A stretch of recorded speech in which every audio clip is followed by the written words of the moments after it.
আপনার ছেলে মেয়ে কয়জন? আমার ছেলে মেয়ে 3 ছেলে 1 মেয়ে। ছেলে বড় ছেলের নাম কি? আয়মান আকবর বাবলু। আচ্ছা, আর ছোট মেজো ছেলে? সাজেদ আকবর আপনারা চেনেন। আর আমি রবীন্দ্রনাথের ভক্ত। কাজে ছেলে মেয়ে শামা হুম হুম। আর সবার গান। 3 নম্বর ছেলের নাম কি? শাহাদাব আকবর। শামার ভালো নাম কি, পোশাকের নাম কি? মাহরুক আকবর শামা। আচ্ছা, আপনার নাতি নাতনি কয়জন? 8 জন। তাহলে তো আপনার অবসর সময় ভালোই কাটে মনে হয় নাকি? খুব ভালো লাগে। আপনার কিছু প্রিয় মানুষ বা আপনাকে যারা ভালোবাসে এরকম কয়েকজনের মন্তব্য আমরা সংগ্রহ করেছি, সেটা আমরা একটু দেখে নিই এখানে। আমি আমাদের এলাকায় আমার মার রাজনীতি যেখান থেকে শুরু করেছেন এখন ফরিদপুরে, সেখানে আমি রাজনীতির সাথে সম্পৃক্ত। উন্নয়নের ক্ষেত্রে মানুষের সাথে যে মিশতে হবে, তাদের মনের ভিতর যে যেতে হবে, না তা না হলে তাদেরকে আমরা কীভাবে আমাদের কাজে লাগাবো, তাদেরকে মোটিভেট করব, সেইটাই কিন্তু আমার মার কাছ থেকে আমরা শিক্ষা পেয়েছি যে মানুষকে কীভাবে তাদের সাথে ব্যবহার করতে হবে এবং তাদের প্রয়োজনটা কী। উনি আজকে যেই পর্যায়ে আসছেন, প্রায় 56 বছরের রাজনীতিতে, আজকে উনি বাংলাদেশে মায়ের আসনে অধিষ্ঠিত আছেন।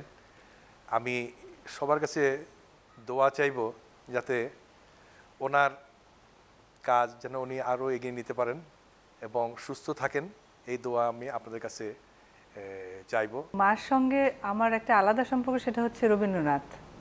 রবীন্দ্রনাথ আজকে যে আমি গান করি এবং রবীন্দ্রনাথের যে বোধ আমার মধ্যে, সেটা কিন্তু মার কাছ থেকেই পাওয়া। এবং ছোটোবেলা থেকেই আমার মা আসলে ভীষণ একজন সংগ্রামী মানুষ হিসেবে সবাই চেনে দেশের, এবং অনেক করেছেন দেশের জন্য। খুব খুব কি বলবো, যে কিছু না ভেবে জীবনে একেবারে ঝাঁপিয়ে পড়েছেন এবং এতটা পথ চলে এসছেন। তো সেই একটা রূপ। এবং আমার মাকে এটাও দেখেছি আমাদের জন্য নিজে বাজার করে নিজে রান্না করা এবং মানুষকে খাওয়াতে পছন্দ করতেন খুব সুন্দরভাবে। কখনো বুঝতে পারিনি যে মা এই ইয়েতে আছেন, রাজনীতিতে। এই যে ওনার এই দীর্ঘ রাজনৈতিক জীবন, বাইরে বাইরে থেকেছেন, কিন্তু আমাদেরকে কিন্তু ফিল করতে দেননি। এখন আমার মার বয়স 80+।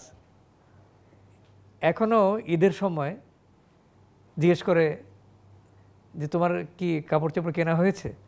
2-3-4 বছর আগের কথাও বলি, আমাকে বললো না না আমার সঙ্গে যেতে হবে, আমার সঙ্গে নিয়ে গিয়ে কিনে দিতে হবে। আমার তো সব আছে, কোনো কিছু তো নাও, তো একটা জুতা কিনলাম।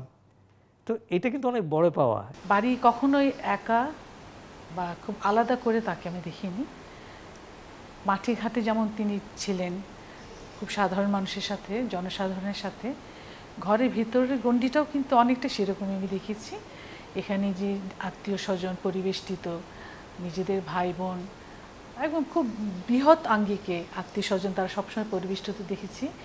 তো এবং এর পাশাপাশি ওই যে সংস্কৃতির ব্যাপারটা তার মধ্যে রয়েছে। তো সেইখানে তিনি সবাইকে সবসময় উৎসাহ দিয়েছেন, অনুপ্রেরণা দিয়েছেন এবং দিয়ে যাচ্ছেন এখনও। আপা, আজকে এখানে শেষ করি। তোমাকে ধন্যবাদ।